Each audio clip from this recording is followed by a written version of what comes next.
In continuing coverage, Arkoma's police chief and assistant chief are no longer with the department after reaching what the chief says was a mutual agreement with the mayor to leave the department.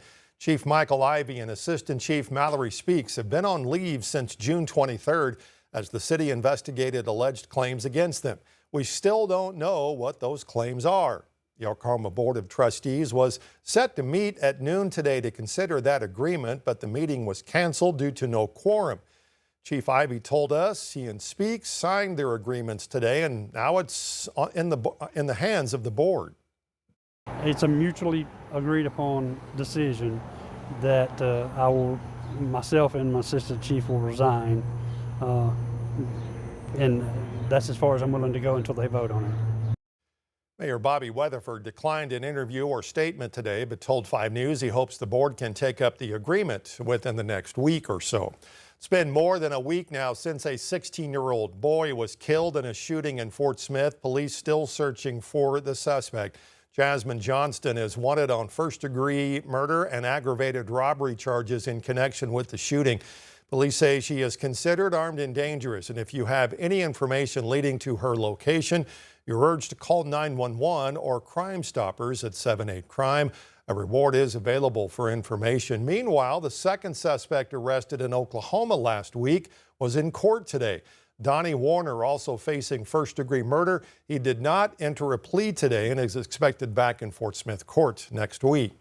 Sequoyah County Police still looking for 2 suspects they say were in a stolen vehicle stopped at a gas station in Vian.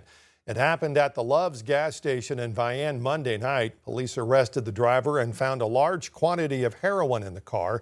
They say, though, 2 passengers there on your screen and now identified as Cody Rowell and Brandon Boykin fled the scene. They say if you have any information as to their whereabouts, call the Sequoyah County Sheriff's Office. In Fort Smith, a former band director was sentenced today after pleading guilty to second-degree sexual assault.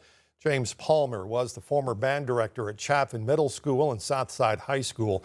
He was arrested in March after police got a tip that he was having an inappropriate relationship with a student. Palmer and his wife were fired soon after his arrest during a Board of Education meeting. Palmer will serve 10 years in prison. New tonight at 10, University of Arkansas is countersuing a former professor who filed a federal lawsuit against the school. Dr. Nadja Baptist was removed from the role as African American Studies Director, which he claims was in retaliation. Baptist's lawsuit claims the College of Arts and Sciences dean made discriminatory comments to him. An investigation into a work-related trip violated his rights. University says in its lawsuit the investigation was into alleged misspending of university funding during that trip. The lawsuit says an audit found the school lost more than $48,000 because of the trip. More details on this case can be found on our website at 5newsonline.com. The parent company of Cash App, the app many people use to send money to others, has agreed to settle a lawsuit with 46 states, including Arkansas and Oklahoma. Now, according to the Oklahoma Attorney General's office, the lawsuit alleged Cash App was marketed to offer bank-level protections, but they say the marketing led to widespread fraud with little verification and a promotion that encouraged users to publicly share account IDs, which scammers took advantage of.